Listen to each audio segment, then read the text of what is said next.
Are you listening to the lyrics of the song? They say that honorable worry. To which honorable you have lost. Where is the money? Oh, we have spent it. Well, Bentwa in English is what? There's a word for it. I've forgotten, but there is. It says, oh, they have also used it. But we'll take the money, but you better wait here. That's what Nasi is saying in this particular song. So this is, I think, is a fresh one after the declaration of the results. Well, on that note, I'll bring the song back. Those of you asking for an anchor, I'll bring it back. But let's get into the studio and have a conversation with the most wanted man in Ghana.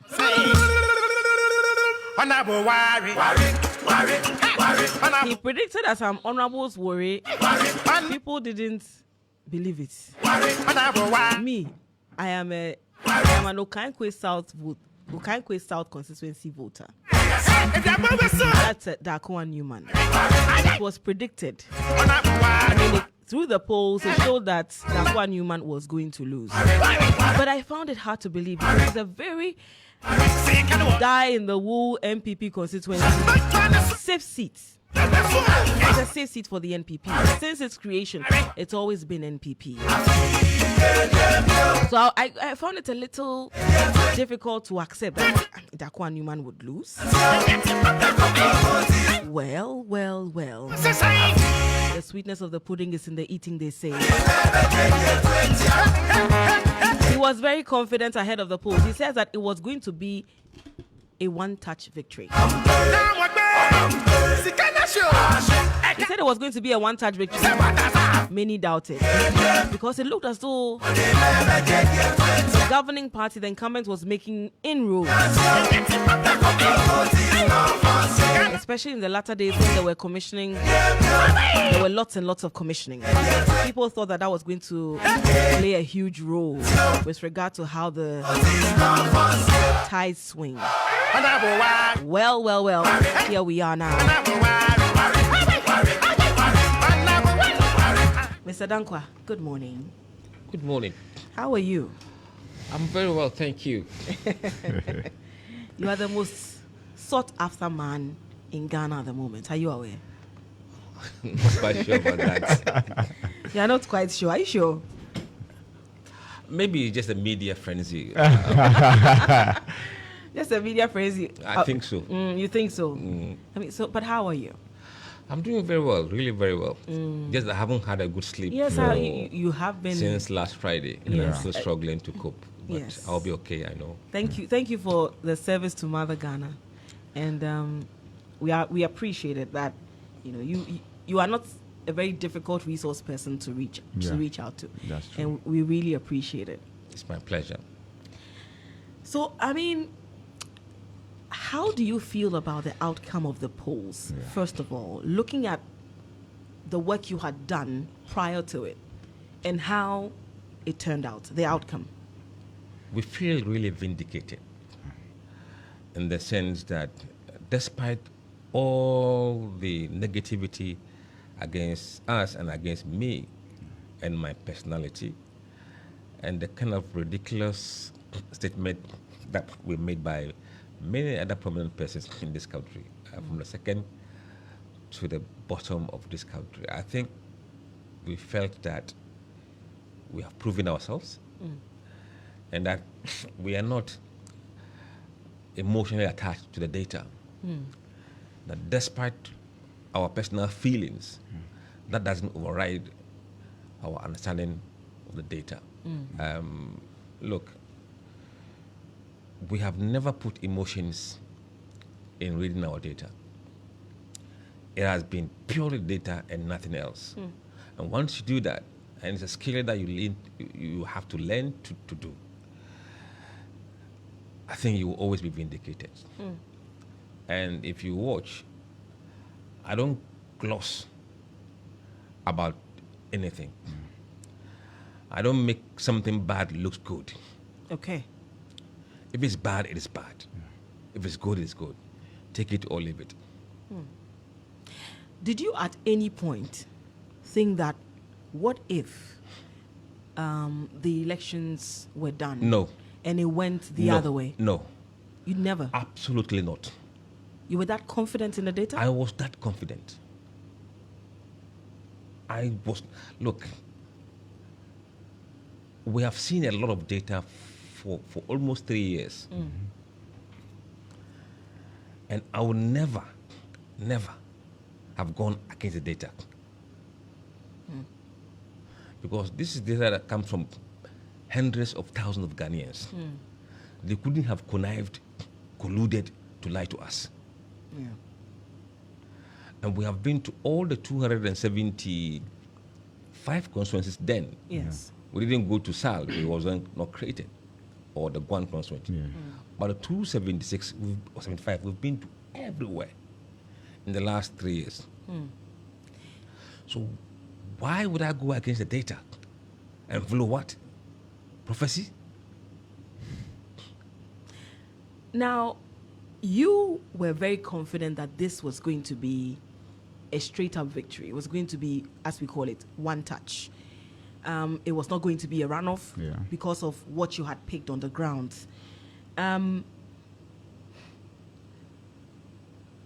Is this the level or the magnitude or is it the margin you expected? Is it within the range? If you look at the parliamentary numbers, 150 plus 26 probably would have given us 150, 26, maybe 176. Yes. Yeah. So from that point to the extra, maybe about 10 or how many seats off. The presidential, we were looking at about 54% max. Okay. And it's 56 at the moment. 6%. Yeah. So he outperformed, which is not surprising because look, historically, and I've said to many people that look, if Muhammad is neck and neck, it means he's ahead. If he's ahead, then he's ahead by a lot. Okay. So when you do modeling and he's on 54, you could conveniently add about 3 more percentage to his numbers. Okay. Because those who tend to vote for him in NDC sometimes tend to kind of hide their true voting intentions. Okay. Because I was going to ask you how you came to the conclusion that usually when he's neck to neck with another contender, he is ahead. But you're saying that a lot of the times the people who would vote for him would actually hide that they would vote for him. Yes. So that we have learned that from 2020 elections. Okay. And that has proven us right again. So we are fairly right. And I think it's because sometimes people don't see NDC as cool party. Yes. So they tend to hide their true affiliations to NDC. Or true leanings. Yes. Mr. Dankwah, let's talk about apathy. The works you did threw up some figures relative to the people who voted for MPP in 2020. In 2024, they said they were not going to vote at all. How critical was that rate, the percentage, in what we witnessed December 7? I think it was critical. And everybody suffered up from the apathy. It's not just MPP. Mr. Dankwah, kindly draw close to the microphone. Everybody suffered from the apathy. And in fact, those who were very apathetic were not NDC MPP people, were the floating voters. Yes. Wow. So if you say, oh, MPP for the Mantuaba, no, it was mostly the floating voters who didn't vote. And if they had come to vote, it would have been worse than this. You know, on that particular point, I had conversations with some young voters ahead of it, sampling their thoughts, and one of them said in 2020 he voted the NPP because he's a beneficiary of the free SHS, but then in 2024 he doesn't find any of the candidates appealing because he feels that Dr. Mahmoud Bawumia has been part of the government that has ruined in terms of the economy of the country. He also didn't find President-elect John Dramani Mahama appealing because he feels that you have had your turn. What are you coming to do that is extraordinary? So to him, he was not going to vote. So you saying that is the floating voters that opted out. I mean, this thought or this conversation I had with this young man sort of reflected. Yeah. In fact, the last poll we did, I think the telephone polls, out of the people who said they were not going to vote, about 17% were MPP. Okay. Roughly 2% were NBC. And about 38% were floating voters. And the rest were those who don't disclose their party affiliation. So, but you can presume that most of those who said they wouldn't tell us their party affiliation would have been MPP. So if you add, maybe even if you divide that number by 2 and add to MPP's numbers, so the most people who didn't vote were MPP and floating voters. Okay. But let me corroborate what you just said about those who did not disclose their political party affiliation. In a newsroom, and we've done this for a while, when you hear people say that NDC and MPP are all the same, automatically you can conclude that that person is MPP. And is disappointed. Who is disappointed and doesn't want to reveal that that's where he leans towards or she leans towards. Okay. Interesting. So when you hear somebody say that we handed power to the NDC and that is our people that did not vote, and here I'm referencing Dr. Mahmoud Bawumia, who said that the MPP handed power over to the NDC and the NDC did not win. Does the data support these comments? Luckily, we have exit polls. Okay. Now we can look at the data in detail and introduce some meaning into what happened. Look, among those who voted for Nanado in 2020, 20% of them, in fact, among those who voted for Nanado and they were NDC. Yes. So last time they were NDC, voted for Nanado. 20% of them still voted for Bawumia. Okay. But about 76% of them went back home to NDC. Okay.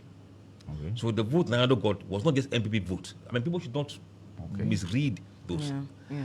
The vote Nanado got in 2020 include a huge chunk of NDC people, floating voters, other parties, and an NPP coalition. Now, is this in relation to the 2016 votes or No, because 2020? 2020. Okay. He was making reference to 2020 as a reference point. Okay. Yes. And I'm trying to correct those who make the analysis that, look, Nando's vote in 2020 were not simply MPP voters. It was coalition of voters who were MPP, NDC, and floating voters. They just returned to Mahama. That's what caused MPP's defeat. Even in Ashanti region, those who are voting for MPP are not entirely MPP supporters. They include a huge number of floating voters. So you can't just assume that anybody who votes for your candidate is an MPP person. No. Now, for those who voted for Mahama in 2020, who voted for Nanado, sorry. They voted for Mahama in 2020. Yes. And this time, still voted for Bawumia, were just 3%. NDC, 3%. Okay. 95% of Mahama supporters who voted for him last time Returned. And you can see from the numbers that they are within the same numbers from the 2020. I think the only addition is about 100,000. Let's look at the floating voters who voted for Nanado in 2020. Yes. How many of them returned to Bawumia? Only 37%. Only 37%. Went back again to vote for Bawumia. 48% left MPP candidate and went to Mahama. 48% of floating voters who voted for Nanado in 2020 abandoned MPP and went to Mahama. For those who voted for Mahama in 2020 as floating voters, only 13% went to Bawumia. 83% of the floating voters who voted for Mahama in 2020 went back to him again. So those kind of misinterpreted data, they are just doesn't make sense. So they should stop that analysis and look at the data in a granular way. A lot has happened in this election. And indeed, before we even went to the election, we said that nationally, nearly 20% of people who voted for Nanado in 2020 are now voting for Mahama. 20%. So Bawumia has lost 20% of Nanado's core vote. Nobody can win election with this kind of loss. Nobody. Because look, there are 18 million older voters and only 770,000 younger voters. When you have lost 20% of your core base, which represent about what huge chunk of the block, you can't make it up from the new voters. You cannot. So mathematically, look, it was impossible for him to win. So if I say he couldn't win, it's because we understood the data. We understood the swing from Nanado to Mahama. And we have realized that he's not even winning the first-time voters either. So where would the vote come from? And talking about the first-time voters, there was a lot of focus on them by both parties. And especially NPP, because they are the beneficiaries of the free SHS. And they put the figures around 5 million. Right. So does that mean that in spite of the fact that over 5 million per government figures, others say it's 3 million, no problem, be it 3 million or 5 million, benefited from free SHS, but they overlooked it because there were other bigger considerations for them, either directly or their parents. Look, long before the elections, polls have shown that people with senior high qualification do not support the government. People with senior high qualification who were between certain age bracket, and that age bracket were those who enjoy the free senior high. You can look at the entire senior high people. Yeah. Look at the senior high qualification and the age bracket. Those who would have been in school when the free education came on board, to graduation and into university, MPP was losing them. Why? I don't know. Because there were other factors. See, when you ask Ghanaians, what are your top 3 issues? Education wasn't number 1. It was the economy, jobs, and education. And on all these top issues, Bawumia never led in any of them. So even on their flagship program, that about 80% of the campaign was spent on, he didn't win among those people. And I think that was one thing that I think they should learn as a campaign strategy. You must always align your priorities in the campaign to voters' priority. You can't misalign and win. People were saying economy, jobs. So you must align your campaign to that. If you pivot on some minor issues like education in this sense, you won't get the numbers. So it is maths game. It's numbers game. And people misread the numbers and they misguided the campaign. And I remember we engaging with some time back and you had mentioned that free SHS had become more or less like a spent force. Yeah, it might have worked in 2016 and 2020, but in 2024 there were other bigger considerations. Yes. Interesting. And you see, another thing people forget to analyze is that the free education is a double-edged sword that appeals to different demography. For those who are poor, lower level income people, it is the free that matters to them. But those who are in the middle and upper income, it's the quality. So while it's a push and pull, while those at the bottom will be pulling the junior high as ready to vote for you, those from the middle and upper, they will be pushing it. So in the end, there were more people who were not happy with the educational system than those who were happy. And that's why Mahama was leading among those who were concerned about education. Now, in terms of, the regions you said the parties were going to win, as of now, the NDC has all but 3. Yes. Northeast, Eastern, and Ashanti. And these are part of your predictions. Yes. But you added Ahafu and Bono, right? If I'm correct. Yes. Let me explain that. In fact, I even regret. You see, when I looked at the trend data, the trend data was telling me that Mama was going to win Ahafu and Bono. Okay. But in the last week of the campaign, we did a survey in Bono and Ahafu. And that came out with something a bit different. So I had to make a judgment call. Whether I should put them in Mama's column for the model projections, or I should leave it to Bawumia. And on the critical analysis, I said, look, these have been largely MPP seats. So I may be over optimistic by giving it to Mahama. And I think I regretted it. Because this would have been spot on. Because see, a lot of judgment calls come into modeling. Yes. And as I said, I always take to the data. Yeah. If I had done Facts to that, the data. Yeah. Yes. I would have gone wrong with a half one origin. And what probably could have caused the change in those I last days? I will tell you why. And in fact, I have the intelligence. I spoke to one guy about it. I even called my officers on the field.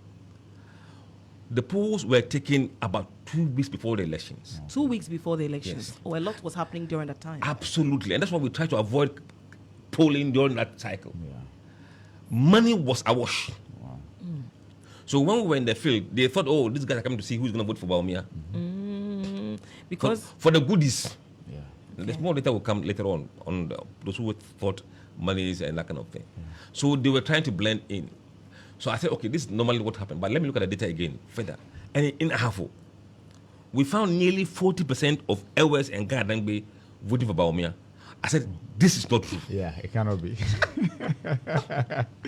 how? Yes. How is it not true? So yes, it's not true because look, They don't vote that way. our experience in Asenov, if you were a settler in a foreign land, Yeah. we tend to blend with the locals. Okay. Because you don't want to be seen to be doing something from what your masters do. Yeah. And some of the people who we polled probably were people who were working on the farm land that belonged to these guys. So you must be able to make sure that you align with them.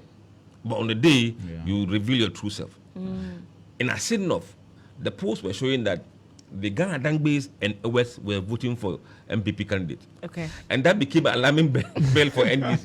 If you remember, Sam George and Co. and the all of Ewes them. MPs were sent to Asinov. Yeah. It's true. Yeah. Because they had to blend in. So Ahafo gave us a confirmation. No, I said no. But still, I went against my data and went with my... See, they say data and science don't lie. Yeah. Exactly. So I think lessons learned. Yeah. Even me, I've gotten it wrong. Excuse me. So you have to use experiences you've had in the past. Yes. Intuition, you understand of the dynamics of the situation, the ethnic, play, and everything to make a judgment call when I'm doing modeling. And on this one, I got it wrong.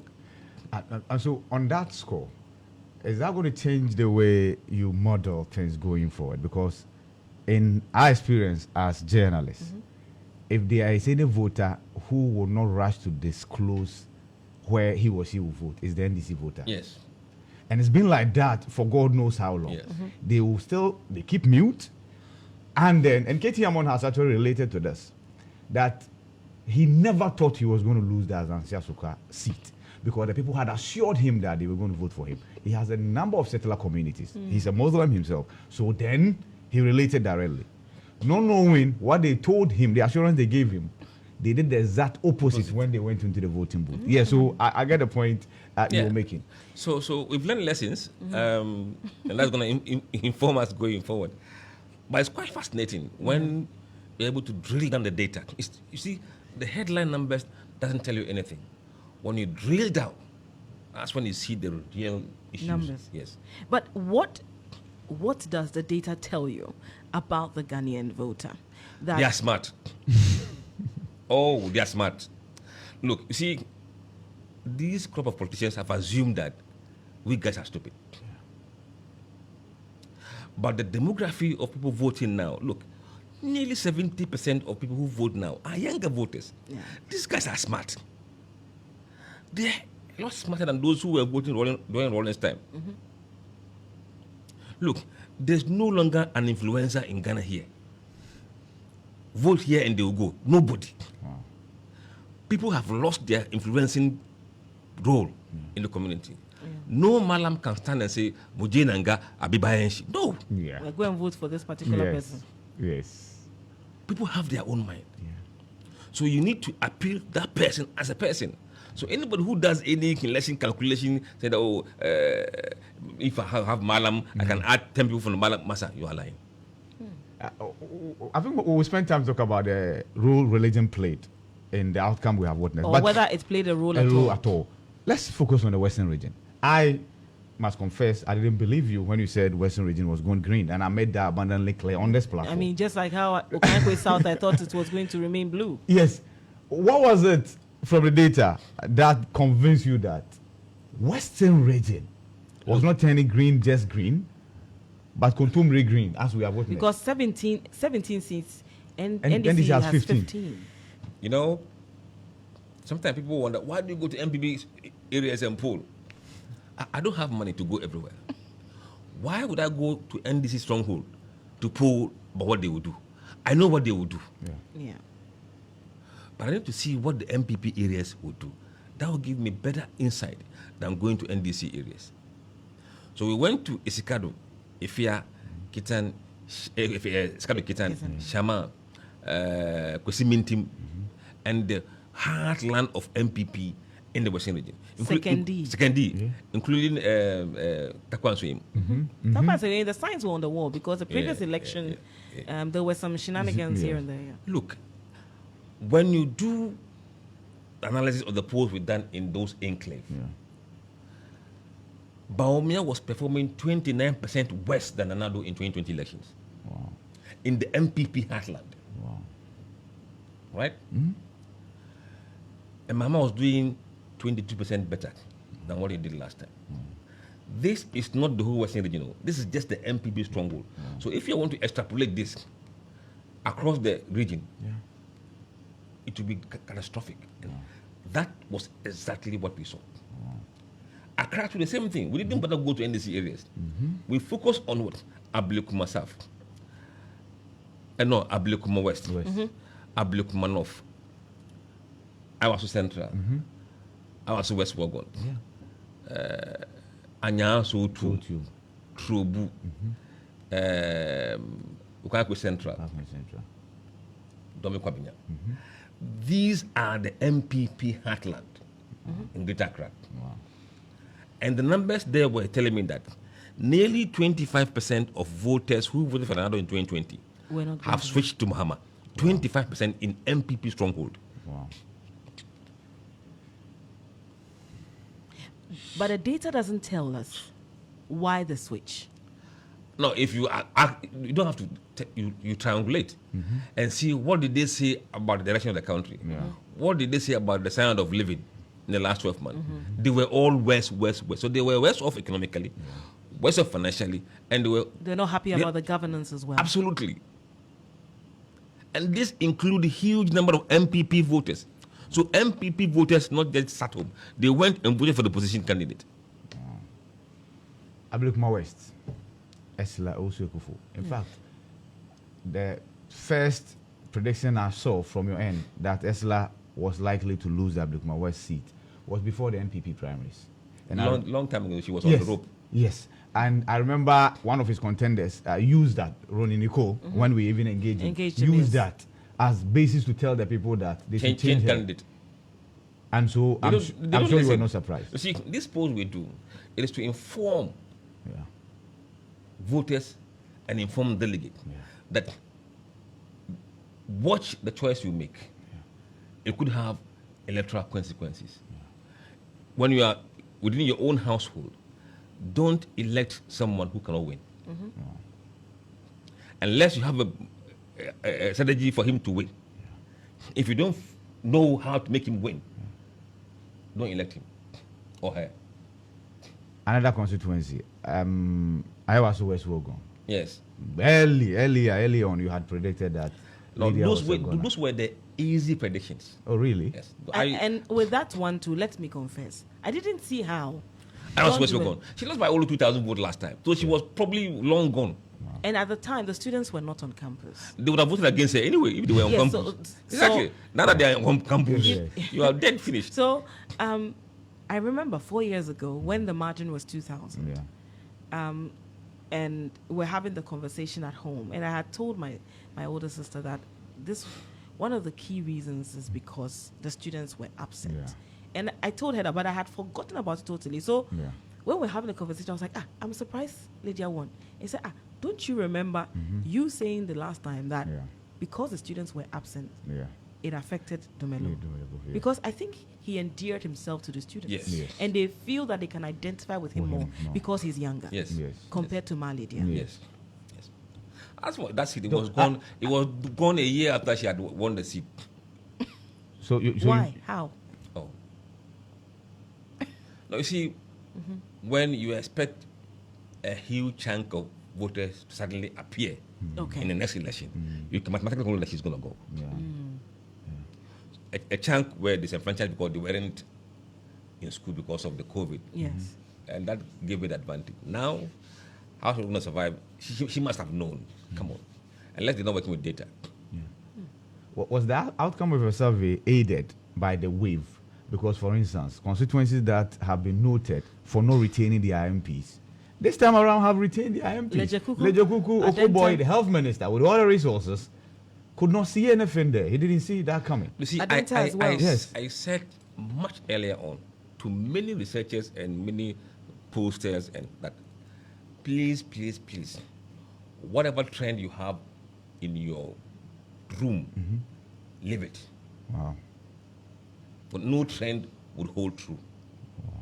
The one was sounded a long time ago. Oh, MPP has never had below. I said, those were, look, this election we just had, very similar in form and shape to what happened in the UK elections. Okay. Yes. And after the election in the UK, I said this will happen in Ghana. I said it's going to be of historical proportion. In terms of the margins. Yes, and the numbers. And the numbers. How about its similarity to that of the US too? The same thing. And the most part that is very similar is how the two vice presidents ran their campaign. I'll do better than what is happening. The people were saying economy, cost of living. Trump pitched his camp on those issues. Kamala was talking about democracy and women's right to abortion and house crisis or housing crisis. Come on. Because she realized that her weakest link is the economy and cost of living. The same thing in here. The vice president avoided talking about the economy, which was where the numbers were. Indeed, most people who said economy was the issue, over 60% went for Mahama. So how do you expect him to lose? When the issue was about the economy, and he was giving something they believe, whether it's true or not, whether they can do it or not, 24-hour economy, creating jobs and creating the economy. So you must align your campaign to the needs of the people. But if you know that is not your strongest point, you would be damned if you do that. It depends on the message. It will show that you're an honest person. Okay. You confront the issue, admit some shortcomings, and say, this is my plan going forward. Okay. Be bold. You didn't see that with the vice president? Were the bold solutions, regardless? That was the name of the manifesto. You see, when we polled manifestos, NDC manifesto was doing far better than MPP manifesto. So that one is settled. You even polled manifestos Yes. too? When he realized that the issue is about the economy, either you minimize it by talking about it. Let them feel like you didn't run away from the economy. Because there was a general agreement that he's running from the economy. And that was a fact. If you watch all the adverts they ran in radio, it was running on the basis of free education. The numbers weren't there. The numbers were on jobs and economy. In fact, number one is economy. When the economy is good, there will be jobs. I mean, anybody who believed my man was going to win was working with voodoo. No, I'm sorry. As in anybody who believed Mahama was going to lose? Yes. Okay. Anybody who believed Bamiyan was going to win, Bamiyan was going to win. Yes, I thought that's what I heard. Yeah. Or you heard no, that? it's Mahama. Okay. Mahama. Was doing voodoo. Because from all the things they were doing on the campaign, sometimes I sat back and cringed. Either they were misreading the data, not interpreting the data very well. Okay. There were things he shouldn't have been saying on the campaign platform. He kept saying them. The vice president? Yes. Such as? The driver's mate issue. Look, the polls have, people don't buy into it. Or the more fastiane mame. So slowly moving away from that. Oh, we want tear our president. What survey did they do to show that any winning argument? Yeah. Wow. You thought he didn't tackle the germane issues. It was They were not guided by polls. Okay. They were never guided by any polls. If they had been, the campaign would be much focused. What was the reception you received from the NPP when you first put out your data? numbers. What was the reception? Zero. You see, they were worried that people will believe in my polls. That was their main concern.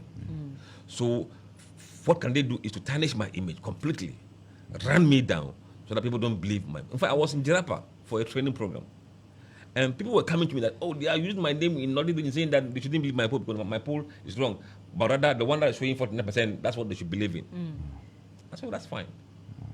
So it was an attempt to really create mistrust in what we were churning out.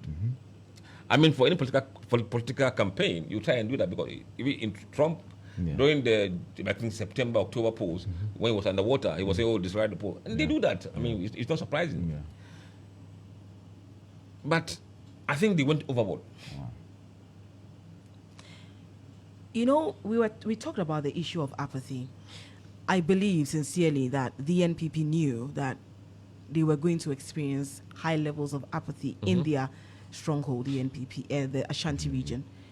And many of the analysts say the reason Dr. Matthew Boku Prempeh was chosen to be the running mate to Dr. Mahmoud Bawumia.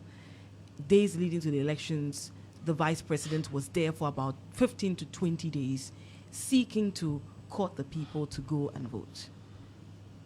How come that didn't translate into people showing up? It simply means that they are working on the assumption that people will put their ethnicity above economy. Yeah, they were assuming that the Ashanti voters would disregard the economic situation, disregard the unemployment, disregard the cost of living, disregard everything, and say because Oyakani, or one of us, let's go and vote for him. Ghana has moved beyond that. They must come to that realization and revise their notes.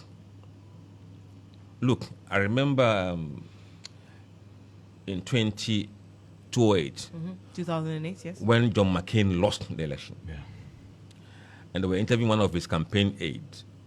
She said that in that particular year, even if they had made Jesus Christ the GOP candidate, he would have lost. Because there were serious concerns in that year about the financial crisis, the economy, that even if they put Christ on that ticket, they won't say because religion will vote for you. They will vote because of the economy. Economy has always won. Economy has always won. But that is what the first foundation you need to build to create jobs and to fund your education. Well, I want to take you to the northern part of the country. This was a battle between the two sons of the north. Per the figures we have as a result of the elections, it looks like the north went for the former president. Did the data and the figures you got from the ground point to that? Absolutely. In fact, if you look at the last poll we did for Northern Region, we disaggregate. Yeah. In the Northern Region, Mama was around 6-7%. Wow. In the Northern Region. But we felt that it may be close because, they've made them. Look, all the expectations about the Northern votes, the Muslim votes, the Zongo vote completely collapsed. Wow. Completely collapsed. I mean, there were signs. In fact, Anta was very lucky. Karaga. And Gusegu. You remember about 3 months or 4 months before this election, we said Gusegu was in trouble. And Karaga, he was ahead, but not by much. And I think they took that work very serious. Yeah. Because they worked their socks off in Karaga and Gusegu. But Mion, I think they couldn't hold Mion. Yes, Mion is. Even Tolong, they struggle. I don't know whether they've settled it or not. Yeah, now, per what was declared, Habib has has declared. retained his seat. And Zabzugu, the signs where Zabzugu was, the NDC took Zabzugu. NDC took Zabzugu. You know what happened? No. Apparently, they were accusing the MPP candidate of using money to unseat the Konkomba guy. Oh, okay. So the ethnicity begin to play now. The Konkomba moved from MPP to NDC. Wow. So you see, money has not won election in this year. Yeah. Hafiz had the resources, but he lost. Same with Yendi. Yendi, did you see that coming? Farouk Ali Umama. What a shock. You didn't see it coming? No, you see, there were some polls that showed closer race. Okay. And I remember people said we were mad. Yeah. In fact, I remember. Because this is Yendi. I will pull the data out. Yeah. I said, I said, Mama was around 52, and Mama 48. And I said, this is a bit, is it maybe an outlier and a visa? See, sometimes, even if it's an outlier, it's a sign of discontent. We did a poll in Ashanti recently, before the election, in Old Tafu. Mama was 58%. Old Tafu. Old Tafu. That is where Vincent Assefuwa is. Yes. Who won that seat? He won. He retained but of course, the margin are reduced. And I said, this is the seat of Dr. Anthony Akutose, Akutu. the late, yeah. And I said, So you see, it may not be what will happen exactly, but it gives you a warning sign that something is happening. A similar thing from your end for Room, and it's been used across board that how can you project this for Room? What happened? Was that an outlier? You see, that poll was conducted in December after the MPP primaries. Okay. So Room areas that we polled were angry with the results that came out From the primaries. Yeah. And when we asked them, do you believe Ghana was headed in the right direction or wrong direction? 99% of them said wrong direction. Wow. When we asked them if they approved of Nanado's performance as a president, 98 said they disapprove. Who would you vote for? Please, what should the answer be? From these people who have said this to me. Yes. Baumia? No. Then it means they are illogical. So at the moment, or at that moment, if the polls were held at that day, there was something different. Yeah. But time heals.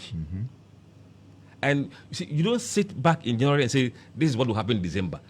That is why we ask the question, if the elections were held today, and that day wasn't December 7th, so people must learn to educate themselves with the way polling questionnaires are designed. And then they went all over the place, including their scholars. Yes.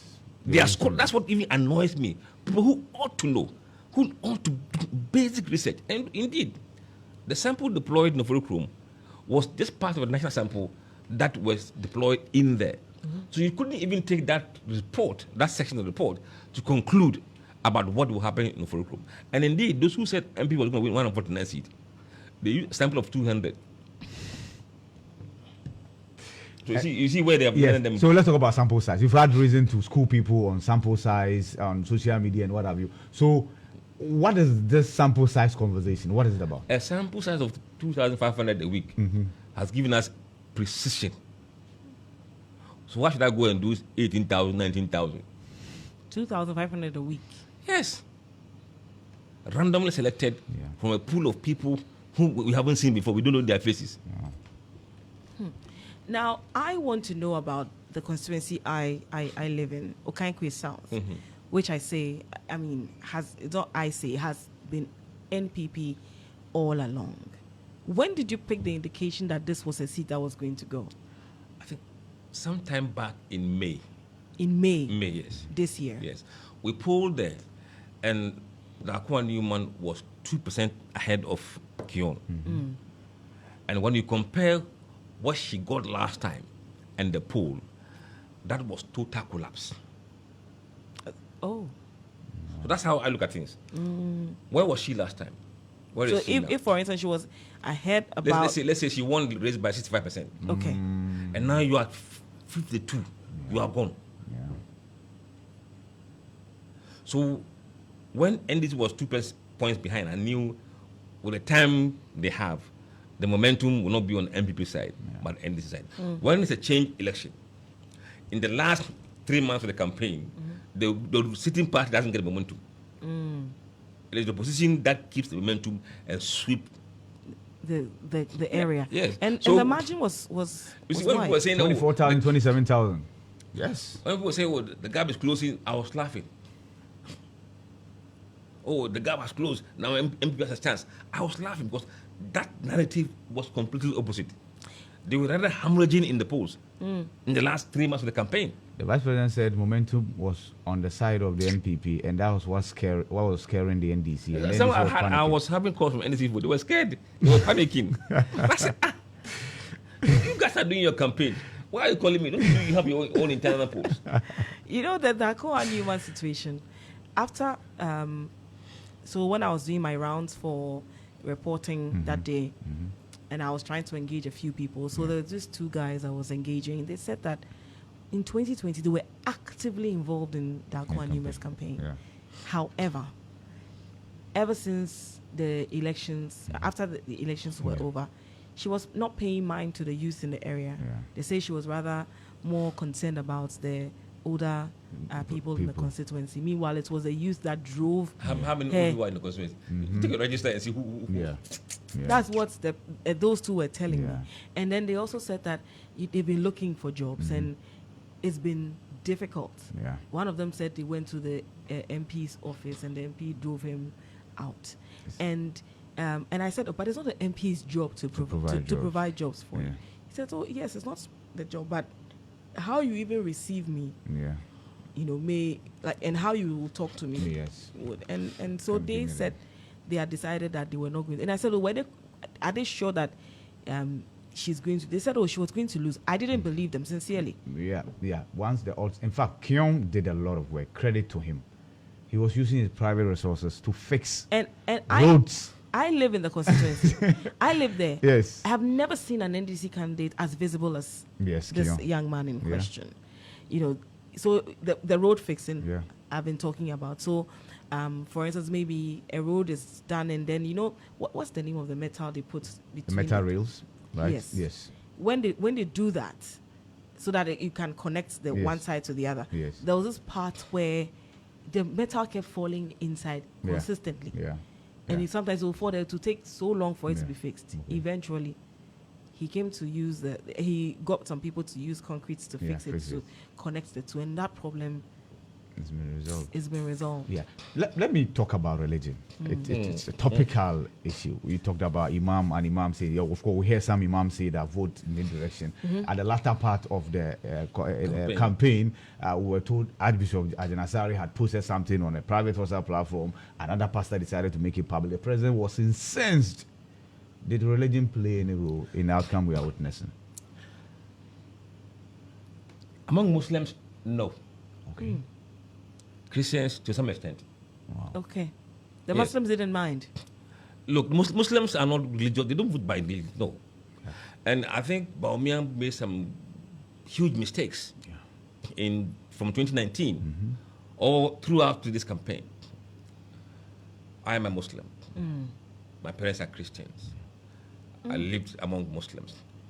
So I understand the dynamics of religion, ethnicity very well. And I think I'm more qualified to speak on this issue without being tagged as this or that, because I have the privilege to look, my mom is Achim from Abuakwa. My father is from Predi, near Dukrum. So I'm a Muslim. I'm not a Northerner. I don't hate anybody. Yes. But I truly understand the religious aspect of this and the political angle of it. You see, Muslims will vote for you if you are the right person, Okay. if you fight their cause. Even if you are Christian and you fight their cause, they'll be with you. That's the Muslims have in there, in Zongo here. There were two issues that happened in 2019. The Muslim students not allowed to fast in some Wesley girls. Wesley girls. Muslim girls were forced to go to morning devotions and they were whatnot. not allowed to even pray. When the issue popped up, the vice president was quiet, It didn't add. very quiet. I have been in Zongos and I knew how angry they were. Very angry. Because they remembered he said to them that if there are issues about Muslims and Zongos, he will be the one in Jubilee House to fight their corner. He allowed Muntaka, Haruna Idrisus, Suhidi and Co. to fight for these guys. That was the beginning of his collapse among the Muslims. And added on top of that was his church rounds in 2020. And even in 2024. Whoever is advising on these issues absolutely killed him. The church runs upset the Muslim community? Because, look, they were upset with it. And the Christians knew he was being opportunistic. If you look at the polls among the religious groups, we do cross-tab those who are voting for the candidates and their religious groups. In fact, I'm going to go to exit poll and see what happens in the exit poll. The evangelical Christians and the charismatic guys were completely against him in the polls. And that was one of the reasons I thought he was going to bring somebody evangelical as running mate. So that's when the Professor Onyina. Pukunina. When he lost that, I knew it is finished. No, it is finished. Because there were people who were not comfortable with the candidature. And these two groups, they are about 40-something% of the Christian group in Ghana here. The Pentecost and the what do you call them, charismatic churches. Yes. They represent The bulk. the true, yes, of the Ghanaian voter. The Methodists, the Presbyterians, and The Catholics. they're not that Many. vocal. Yeah. So I was hoping that he will use data to speak Educhum. Or Pukunyina, doesn't matter. But I knew by science and data, those were the people who could have helped him to stop bleeding in those category of voters. What did Napo add? You added nothing?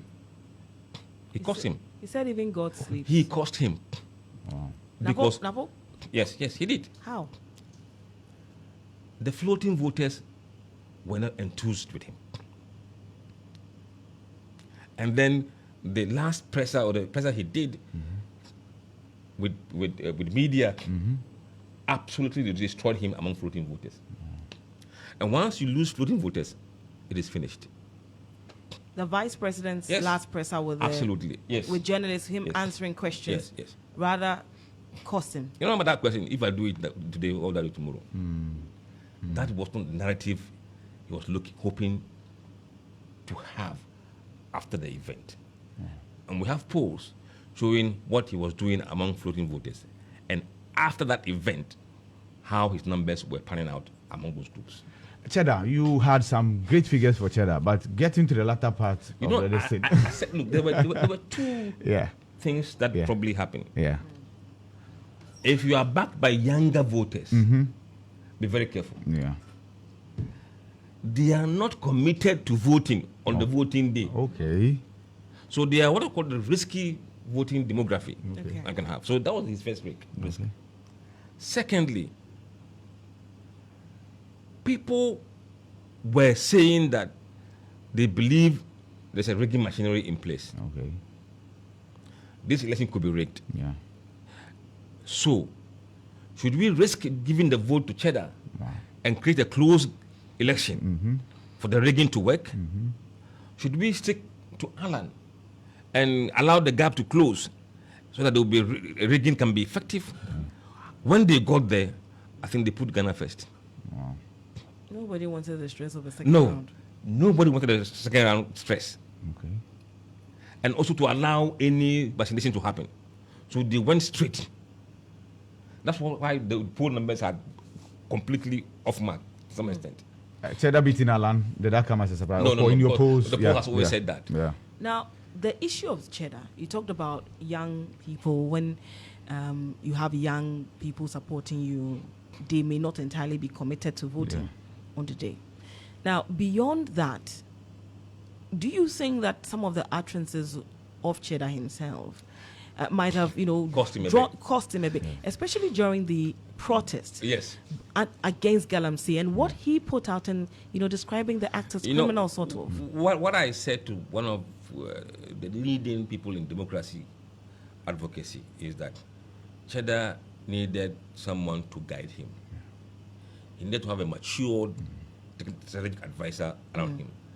Do not open your mouth until you've been guided. Yeah. You know, and here they think that because they are the candidate, they can say whatever they want to say.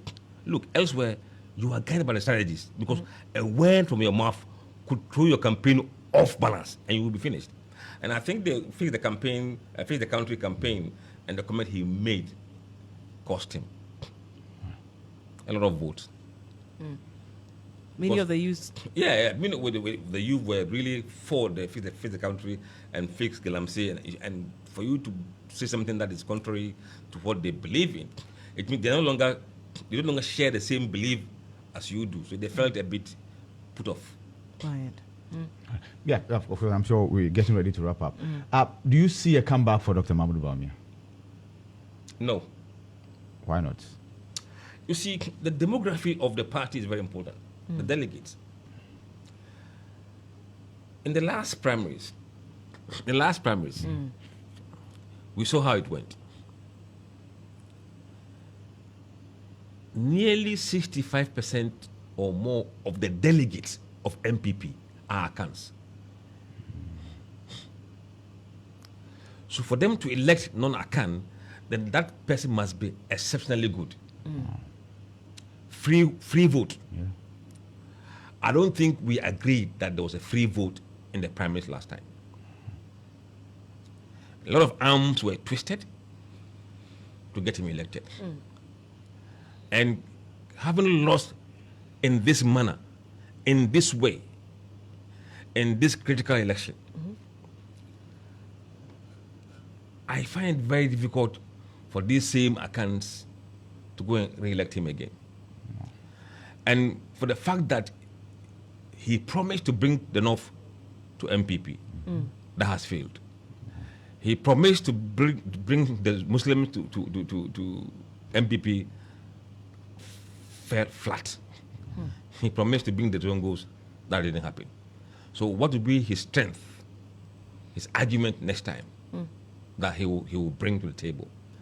Look, data does not lie. You may disagree with it, but we had always shown that when an Akan on MPP ticket is put against Mahama, that Akan was doing better than Bawumia. It is natural. MPP does better in the Akan areas. And Akans always say that the customs supporting their own.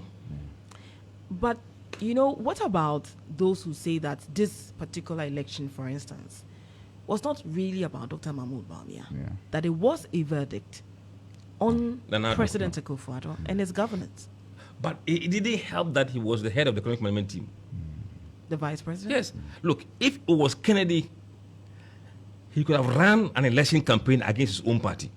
That's true. He was actually doing that in the primaries.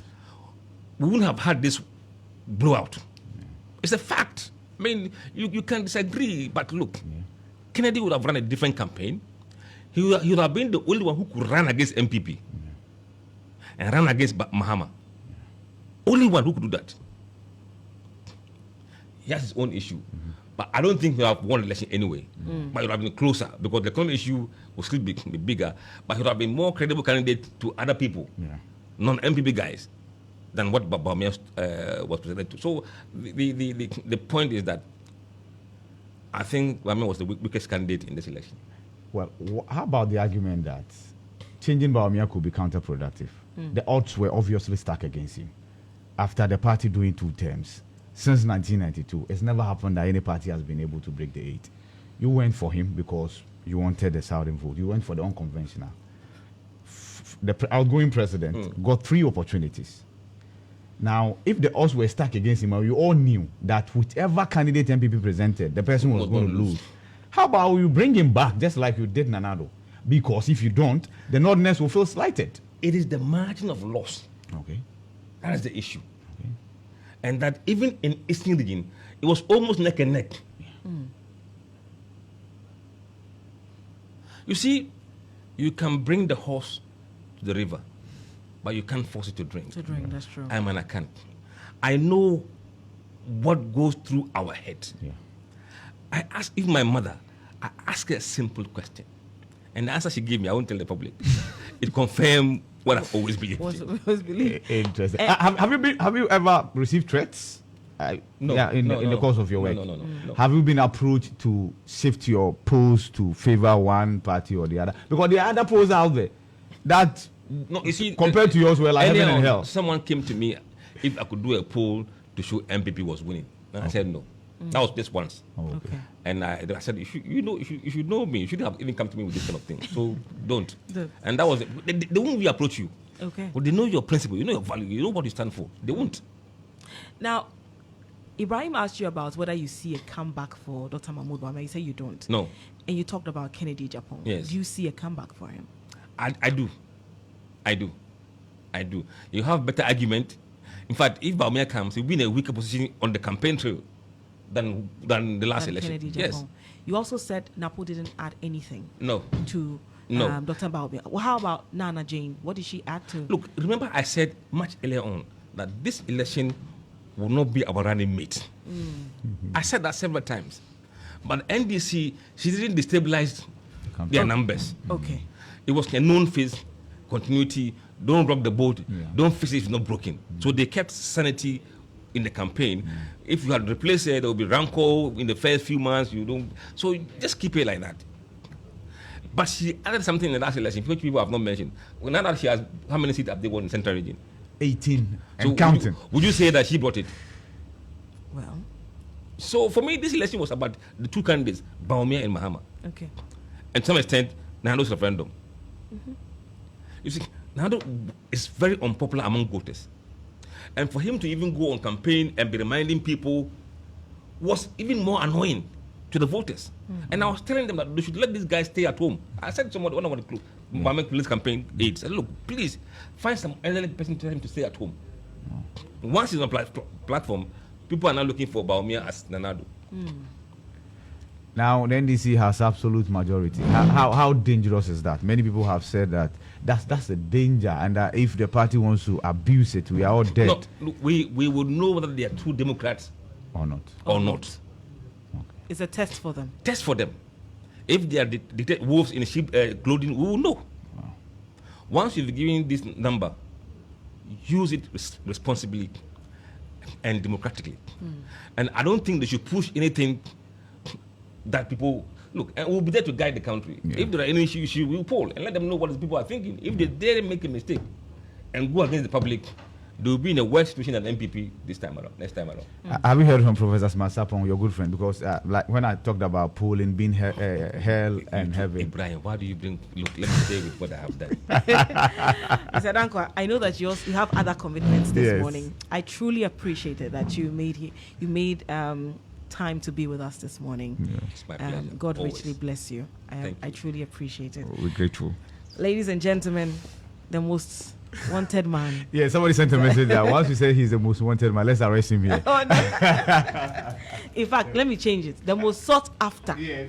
The most sought after resource person at the moment, Mussa Dankwah, Executive Director of the Global Info Analytics.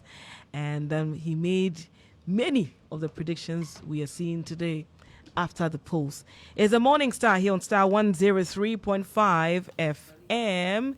And we still have more conversations to bring your way. I hope you're all doing well, but I need to bring this song right back.